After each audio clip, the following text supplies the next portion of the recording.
Aurrezkuntzako irakasle batekin solasen eta desesperatu zegoen. Ja, etorri zen laguntza eske edo rezeta magiko baten bila ez, aber ze liburu gomendatzen nion aurrak geldirik egoteko liburu irakurtzeko momentu hortan.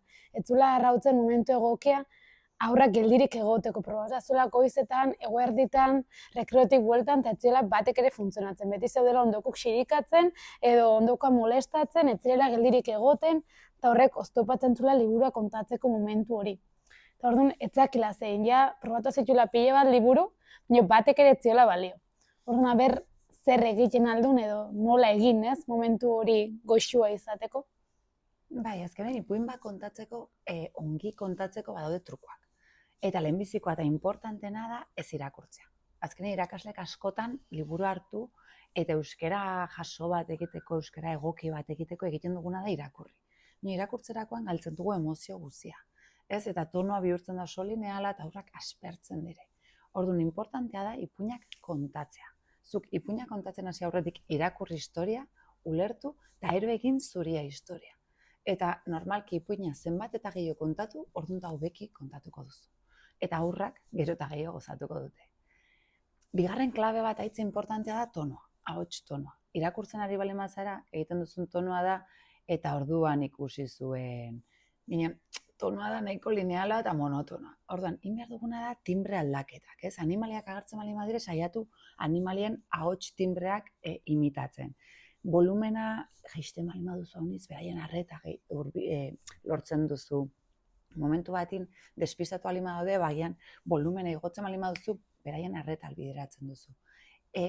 Zure ahots timbreakin, zure tonoakin, zure ritmoakin, beraien arreta kontrolatu. Askotan egiten duguna da, Mikel egon geldirik, Xuban, ez egin hori, eta horrela lortzen duguna da talde guztia despistatzea. Alderantziz, egin behar duguna da, kontaketan barrenik, estrategia txiki horiek erabili, beraien arreta eusteko. Gero, bertze gauza bat askotan solasten dena ez, ipuin aukeratu. Ez da inen importantea ipuin. Kontua da, zuri zenbat gehiago gustatu ipuina, orduan eta hobekio kontatuko duzu, hori segura. Ipuina ez bazaizu bat ere gustatzen, zuri azkenen nabarituko zaizu, zuk uste duzu ez, zuk uste duzu disimulatzen duzula, baina aurrak sentitzen dute hori.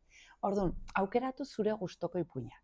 Ez aukeratu pedagogikoki perfektua diren ipuinak, ez askotan, aurran haserrea lantzeko ipuina, aurran beldurrak lantzeko ipuina, pardelak entzeko ipuina. Zuri ipuina ez bazaizu gustatzen, hori aietzen zaie aurrei. Zuari zara kontatzen, minon oso lineal. Orduan, bilatu ipuinak zuri gustatzen zaizkizunak. Eta gero hortik, helburu pedagogiko bat balima duzu, bilatuko duzu modua hori lotzeko zuk lortu nahi duzun helburuakin. Eta azkenean ipuin guztikin lantzen aldire gai asko. Ez, askotan ematen du ipuin bakoitza dagoela helburu batekin egina. Eta ez du zertan.